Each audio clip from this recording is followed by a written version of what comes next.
Greetings world. We are anonymous. I'm going to add another segment here explaining the Julian Assange situation, because I think there's a few things that I failed to address yesterday that have come up since then that merit being addressed. First thing is that there have been several defenses that have arisen, either from Assange or his defenders in this case, as to why this revelation that Assange contacted Donald Trump Jr. during the election and exchanged information with him and offered strategy and advice regarding the election, including the idea that they should challenge the results if they lost, as well as offering information about an anti-Trump think tank and offering a password to that think tank, and proposing that the Trump people give WikiLeaks tax returns that they could release, apparently, presumably in a dishonest way, since there would be no reason for WikiLeaks to run it and say, "Oh, Trump gave us these to publish." That don't really make any sense. It would presumably be a dishonest leak, whereby they're pretending to have gotten this to the normal channels, and we don't have to speculate as to why they would do that, because Assange himself in these messages explains why, among the several reasons that would be good for Trump and Trump's campaign that he's trying to help, and it would be good for WikiLeaks, is that it would help to nullify the quote perception unquote that Assange is pro-Trump and pro-Russia. As I've noted, it's very ironic that he would take issue with the allegation that he's pro-Trump in a conversation with Donald Trump Jr. in which he's offering him advice, information, and proposing strategies for their mutual benefit. So there's been a number of defenses of all that, very few of which have actually dealt with the specifics or dealt with the actual problems of this, and most of which have either involved A, this is a deep state operation, B, it's just communications. Communications is not a problem. That's what media outlets do. C, we all knew that Assange had been in touch with Donald Trump Jr. because he had tweeted about it after the election several months later, when he told us that he had told him to release these emails, and that he did, et cetera, et cetera. Number one is that we don't attribute things to the deep state or to the intelligence community unless we actually have evidence that those things came from the deep state or intelligence community, or some overriding reason in the absence of evidence to believe that. In this case, what very surely happened is that there are anti-WikiLeaks segments of the government, including this existing government. Sometimes they forget that the Trump people and his CIA agent have continued to call for his arrest, and are still keeping him locked up in that embassy. So we can't quite pretend that the Hillary Clinton people were the only ones who did that. In this case, certainly it was leaked for a purpose, and the purpose was to harm WikiLeaks. That's fairly undeniable. The Atlantic can't be faulted for running it because it's newsworthy. Same reason that WikiLeaks can't be faulted for running DNC emails, because it's newsworthy. They can be faulted for any interpretation they put on it as incorrect. In this case, I don't see any incorrect interpretation of the Atlantic article. The second broad argument that they were just communicating, I think is plain nonsense, and anyone who looks at the actual exchanges and wants to call that just communicating, that's great. That would never hold up in any reasonable interpretation. You can say that Hitler and Stalin were just communicating when they divided Poland. You can say that the CIA were just communicating when they put out black ops propaganda in foreign countries to interfere with their elections. You can say that if you're trying to defend those people without actually discussing what they did. And that's what's being done here. C, the fact that the idea that we knew Assange had talked to Donald Trump Jr., that's absolutely true. And so the headline at the Atlantic, like most headlines, would not have been written by the actual author, If you go by what the headline says, it's certainly not news. But we're not talking about the headline of the article. We're talking about the actual contents of the article, which is that they had extended communications during the election.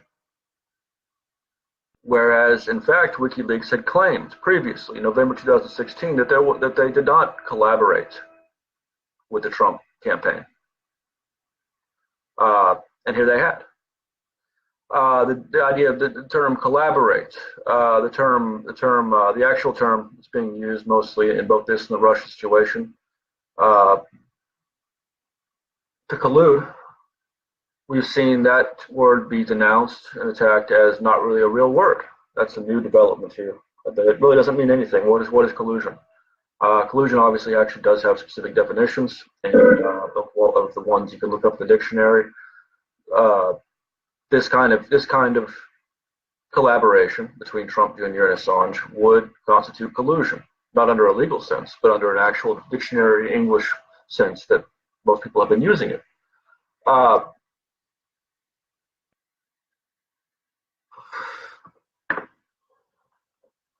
The final arguments in defense of Assange, or something, is that we shouldn't be criticizing him for these things, and that I in particular shouldn't be criticizing him. Not because what he did was okay, but because Assange has done so much, which he has. Specifically, Kim.com tweeted at me last night, and then we've had some communications in private, which I won't go into here because they were in private. But the gist of the tweet was that because Assange had defended me, he had published stuff about my case and written about it and supported me, that it was somehow amiss or remiss, or whichever one that would be, for me to take issue with anything he does. That was the implication. He doesn't say it outright.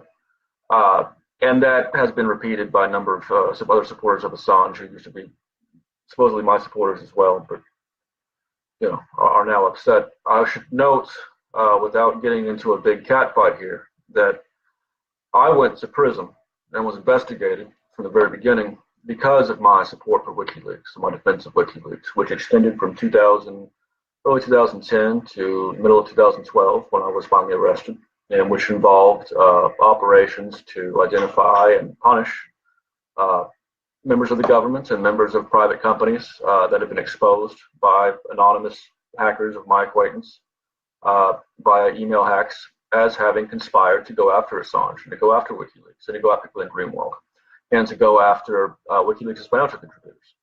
And those are the subjects that were listed on my search warrant. And even the sort of pseudo case that they later came up with regarding Stratfor, which was not listed on my search warrant, but for which I was actually charged, also involved a operation that ended up giving WikiLeaks lots of emails to go up through and do their thing with. So the idea that I was a little lost kitten and Julian Assange picked me out of the gutter and raised me and I bit him in the hand is nonsense. Now, Assange doesn't owe me anything. It's his organization. I've never been a part of WikiLeaks as such. I've defended it from the sidelines and written about it a lot, and helped to ensure that they got information when there was some question of whether that information would go to them in the case of Stratfor, and have done as much as I can to ensure that these people who get exposed after having illicitly pursued WikiLeaks have some consequences, so that as to deter that from happening further. Assange doesn't owe me anything for that, and I don't owe anything to Assange for that. Normally, this is not an argument I would have to feel the need to bring up personally, if it was only being put out by just random Twitter people. But the fact that Kim.com has elected to resort to that argument, I feel required a clarification as to what my obligations are and what they are not to an organization that I went to prison to defend. I do appreciate everything Assange did to bring it to my case, and that's great. And I hope he appreciates the things that I did and the risks I exposed myself to in order to defend not just him, but also the people who had the anonymous PayPal people who had conducted an operation against MasterCard and Visa to bring attention to their illegal economic blockade on WikiLeaks, people who I helped to provide attorneys immediately afterwards, and for which I was also targeted, apparently, by MP Gary and other actors, et cetera, et cetera. So there's a lot of backstory here, and I think that's enough to get into.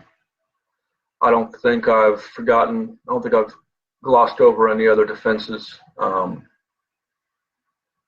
Suffice to say that an organization or a movement can start out with a noble purpose and then eventually, over time, start making compromises with those principles and with other principles and get to a point where it demands allegiance, even from people who don't necessarily owe it allegiance.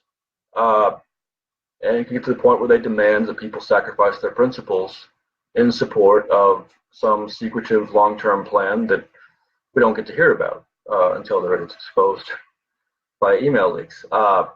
That kind of thing has happened throughout history in different ways with movements and parties, including the Democratic Party. And we don't want to become that. And the best way to avoid that is to allow reasonable criticism and questions, particularly from people who have done their fair share to protect this movement and move it forward. So if you're sad about me taking issue with Julian Assange on this, or a couple weeks ago when he claimed that Trump had been vindicated in his claim that Obama had wiretapped him and falsely said that the CNN article had said that when it in fact it said the exact opposite. If you're unhappy about that, I'm sad. But in any movement, there's always a core or potential core of supporters who are worth having, and then there's always a sort of a swarm surrounding that joins from time to time, depending on whether that movement is seen to be convenient towards its other ideological ends or its partisan prospects, etc. And those people we can do without. So, again, I wish everyone well. Keep on trucking. Thank you very much.